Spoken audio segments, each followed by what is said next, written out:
კიდევ ერთხელ მოგესალმებით, მადლობა რომ გვისმენთ თელ საქართველოში, კალენდარზე 30 იანვარი გახლავთ, ფაქტობრივად დღევანდელი დღეც და ხვალინდელიც და ამით იანვარი თავის ლოგიკურ დასასრულს უახლოვდება და ზუსტად ზეკ, ანუ კვირას უკვე პირველი თებერვალიც იქნება, ამბობენ რომ თებერვლიდან თუ ხალხურ ასე ვთქვათ წყაროებს დავესესხებით, დათქმულებებს გავიხსენებთ, თებერვალი დადგაო და ხეში წყალი ჩადგაო, შესაბამისად რაღაცა მაცნია ერთგვარი ალბათ იმისა რომ მალე გაზაფხული მოვა.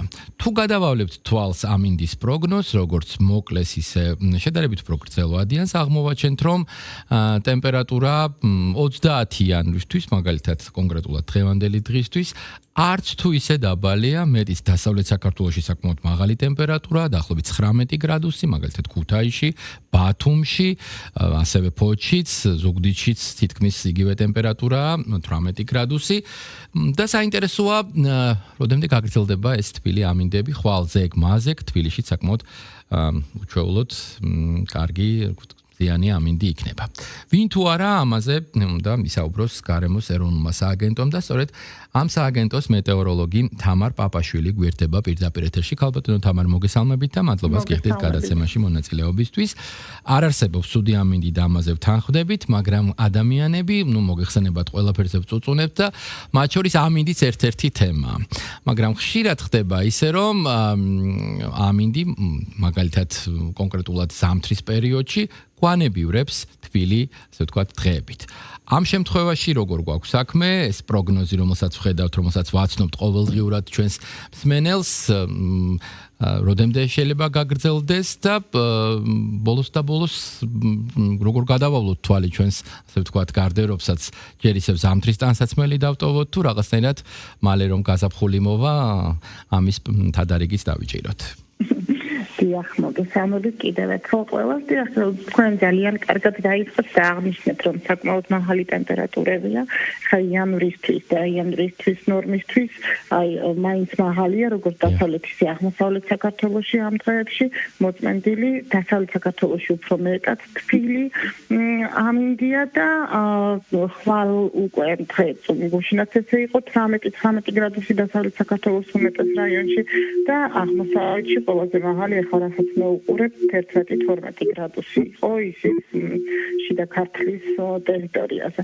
რაც შეეხება მომდევნო დღეების პროგნოზს, გეტყვით რომ ეს პერიოდი ესეთი უნალექო და თბილი ამინდის რამდენიმე დღით გადაიწევს იქეთ კვირაში ასე ვთქვათ, შეჩერდება ახლა ესეთი სიტყვები აღარ გვექნება. ესე იგი ხვალ ჯერ კიდევ 18 გრადუსამდე მოსალოდნელი დასავლეთ საქართველოში და აღმოსავლეთ საქართველოში 14 გრადუსამდე მოიმატებს, უმეტესად უნალექო ამინდი, მხოლოდ მცირე წვიმა ზოგიერთ რაიონში, რაც შეეხება უკვე პირველ თებერვალს, ველოდებით ცვლილებას, ველოდებით წვიმას დასავლეთ საქართველოს უმეტეს რაიონში, ასევე აღმოსავლეთ საქართველოს ზოგიერთ რაიონში, შემდეგ უკვე ორში ღამისა და დილის საათებში გაჩერდება წვიმა აღარ იქნება, მაგრამ მერე კვლავ განახლდება და აი სამში ველოდებით ძლიერ დაგროვებს დასავლეთის, როგორც დასავლეთ საქართველოში, ასევე აღმოსავლეთ საქართველოში, ნალექი დღის ბოლოს დასავლეთ საქართველოში გადავა თოვლ-ჭყაფში, დაბლობ რაიონებში, ხოლო მთიან და მაღალმთიან რაიონებში თოვლში და რაც შეეხება 4, 5, 6 და 7 უკვე უმეტესად უნალექო ამინდია მოსალოდნელი და 6 და 7-ში კვლავ შესაძლოა 20 გრადუსამდე ავიდეს ტემპერატურა დასავლეთ საქართველოში. კი ბატონო, აი დღეს, როდესაც დილის მსმენელს ვაცნობდი ამინდის პროგნოზს და წავიკითხე, რომ ქუთაისში, ბათუმში დღეს 19 გრადუსი იქნებოდა და მე დავხედე 30 იანვარს, ანუ კალენდარს, ვიფიქრე ხო არაფერი მეშლება მეთქი, მივხვდი რომ ზოგადად ეს ტემპერატურის მატება აშკარად შესამჩნევია და ეს ბევრ ასე ვთქვათ პროცესებთან არის დაკავშირებული, მაგრამ ზოგადად ვთქვათ, როდესაც ერთგვარ სურათს და სტატისტიკას ვაკეთებთ, გინდა არ გინდა, მაინც გიწევს ვთქვათ ანალოგურ პერიოდებთან შედარებების გაკეთება, ხო? ვთქვათ იგივე ვთქვათ შარშან ამ პერიოდს თუ გავითვალისწინებთ. რით გამოირჩევა, რა ტენდენციით გამოირჩევა ვთქვათ წლევანდელი ზამთარი? ეს არის ვთქვათ ტემპერატურა განსხვავებული თუნდაც მატების კუთხით, თუ ჩვეულებრივი ვთქვათ სტანდარტული თბილისისთვის და ზოგადად ჩვენი ქვეყნისთვის დამახასიათებელი ამინდი გვაქვს? არა ეს ერთი შტომოვნად ვერ ვიტყვით, იმიტომ რომ დიახ, ქონდა ჩვენ პერიოდები თქვა საკმაოდ ცივი, ქონდა თოვლიც, ხო გახსოვთ, ხო აი რამდენიმე მეფრის წინას 17-18 იანვრის თოვლი თქვა თბილისში და ეს უჩვეულო გრძელვადიანი ხანგრძლივი ნალექი, აი შეგახსენებთ დაახლოებით 41 საათი განუწყვეტლივ თოვდა, ხო თქვა თბილისში. ქონდა ესეთი ცივები, მაგრამ ტენდენციას რაც შეეხება და ზოგადად პროგნოზს, ხო, მთლიანად მთელი ზამთარი შედარებით უფრო თბილი გამოვიდა. ნორმაზე შედარებით უფრო თბილი და ესეც ხდება, ესეც ვითარდება რაღაც გარკვეულწილად, რაღაც გარკვეულ დღეებში ჩვენ გვაქვს დაბალი ტემპერატურა და დალექი ზოგან ძლიერით, მაგრამ უფრო მეტად თქვათ მაღალი ტემპერატურები ჭარბობს. დიახ, და ეს ძირითადად აი სამხრეთიდან ამოსული ესეთი თბილი ჰაერის მასების დამსახურებით არის. ჩვენ ვისაუბრეთ იმ თქვათ პერიოდზე, იმ 41 ასე ვთქვათ საათზე უწყებლივ თოვაზე ფაქტობრივად უწყვეტ თოვაზე და თავისთავად ხვდებით რომ ზამთარი დაკავშირებულია უნივერსალურია ჩვენი ქვეყანა იმ მხრივ რომ 4 სეზონი გვაქვს ხო და შეიგრძნობა ეს მაგრამ ნუ მოლოდინი ვთქვათ რომ აი ფიფქები წამოვიდეს გათოვდეს რაღაცა რომანტიზირება ამისი ხდება მაგრამ მალევე მე ხვდებით რომ ცოტა გვეზრდება და აი როდის გადაიღებს როდის გამოვა ვთქვათ კლავმზე ამის ასე ვთქვათ სურვილებიც გვაქვს ხოლმე რამდენად შეიძლება რადგან ჯერ კიდევ ფაქტობრივად მთელი ერთი წინ გვაქვს თებერვალი, ისევ მოვიდეს თოვლი დედაქალაქში. აი ეხლა მომდევნო დღეებში ამის ალბათობა ძალიან დაბალია, თუმცა ღამის საათებში 4-ში ძლიერ ქართან ერთად გარკვეულ გარეუბნებში შესაძლოა იყოს რაღაც დავინახოთ ფანტელები, მაგრამ ეს ნაკლებია ძალიან ამისი ალბათობა და შემდეგ უკვე საკმაოდ ხანგრძლივი პერიოდი დაახლოებით თებერვლის შუა რიცხვებამდე უფრო მეტად მაღალი ტემპერატურებია მოსალოდნელი და ნალექი უფრო წვიმის სახით. რასაც ვფიქრობ და აი თებერვლის ბოლო და მარტის დასაწყისი უფრო მეტად ცივი ჩანს და აი უკვე ეს ადრია კონკრეტულ დღეებზე და ნალექზე საუბარი, მაგრამ თებერვლის ბოლოსკენ და მარტის დასაწყისკენ უფრო შეიძლება ველოდოთ რაღაცა შედარებით უფრო. ქალბატონო თამარ, დამეთანხმეთ რომ იგივე ვთქვათ ქარის პროგნოზი ტემპერატურისგან განსხვავებით ცოტა უფრო რთულია. შესაბამისად ზუსტი პროგნოზი რო გააკეთო ვთქვათ 24 საათიანი მონაცემი შეიძლება იყოს ერთ-ერთი ყველაზე კარგი საშუალება და ინდიკატორი. თქვენ ახსენეთ რომ სამში შეიძლება ვთქვათ ეს ქარი გაძლიერდეს. დაახლოებით რამდენამდე გაგრძელდება და თბილისია საუბარი, ხომ როგორც მივხვდი? ისიც როგორც თბილისზე, ისე მთლიანად საქართველოზე ამ შემთხვევაში. ანუ ეს არის საკმაოდ ძლიერი დასავლეთის პროცესი, რაც იმას ნიშნავს, რომ აი დასავლეთიდან და უფრო მეტად ჩრდილო-დასავლეთიდან შემოდის ცივი და ნოტიო ჰაერის მასები და შესაბამისად ეს იწვევს როგორც ნალექს მთებში და მაღალ მთებში ამ შემთხვევაში თოვლის სახით და დაბლობში წვიმის სახით, ასევე ძლიერ ქარს.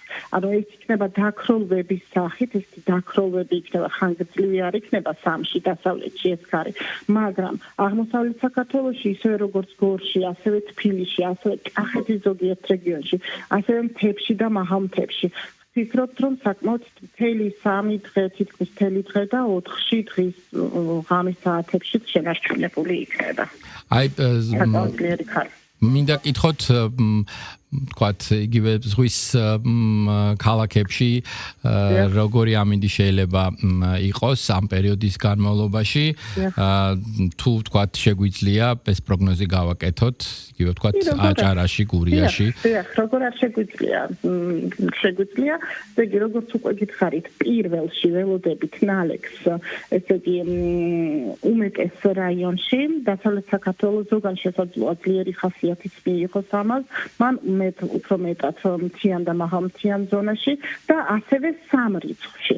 აი პირველში სანაპირო რაიონებში წვიმის ხარჯზე და ღრუბლის ხარჯზე დაიკლებს ტემპერატურა ცოტათი, აი ხვალინდელთან შედარებით 3-4 შესაძლოა 5 გრადუსითაც კი და ორში სანაპირო რაიონებში განსაკუთრებით ბათუმში, ხობულეთში, აი აჭარის სანაპირო ზოლს.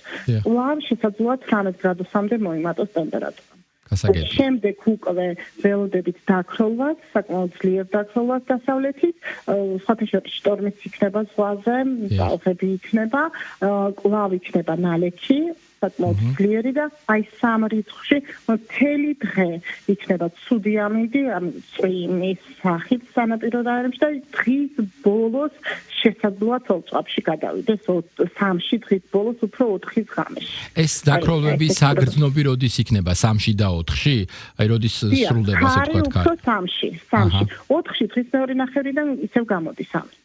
კეთილი. ესე იგი ჩვენ ითაც გვაქვს და 3-ში ესეთი წვიმიანი, ნისლიანი, ქარიანი დღეები. გასაგებია. ესე იგი ითაც დავიწყეთ საუბარი, რომ ჩვენი ძვირფასი მსმენელი ჯერ კიდევ მაინც ფრთხილად იყოს, თლათ გამოიზაფხულებენ ასე ვთქვათ და შეცვლიან კი ბატონო გარდერობს, მე მგონია დავტოვოთ ძალაში, ხო?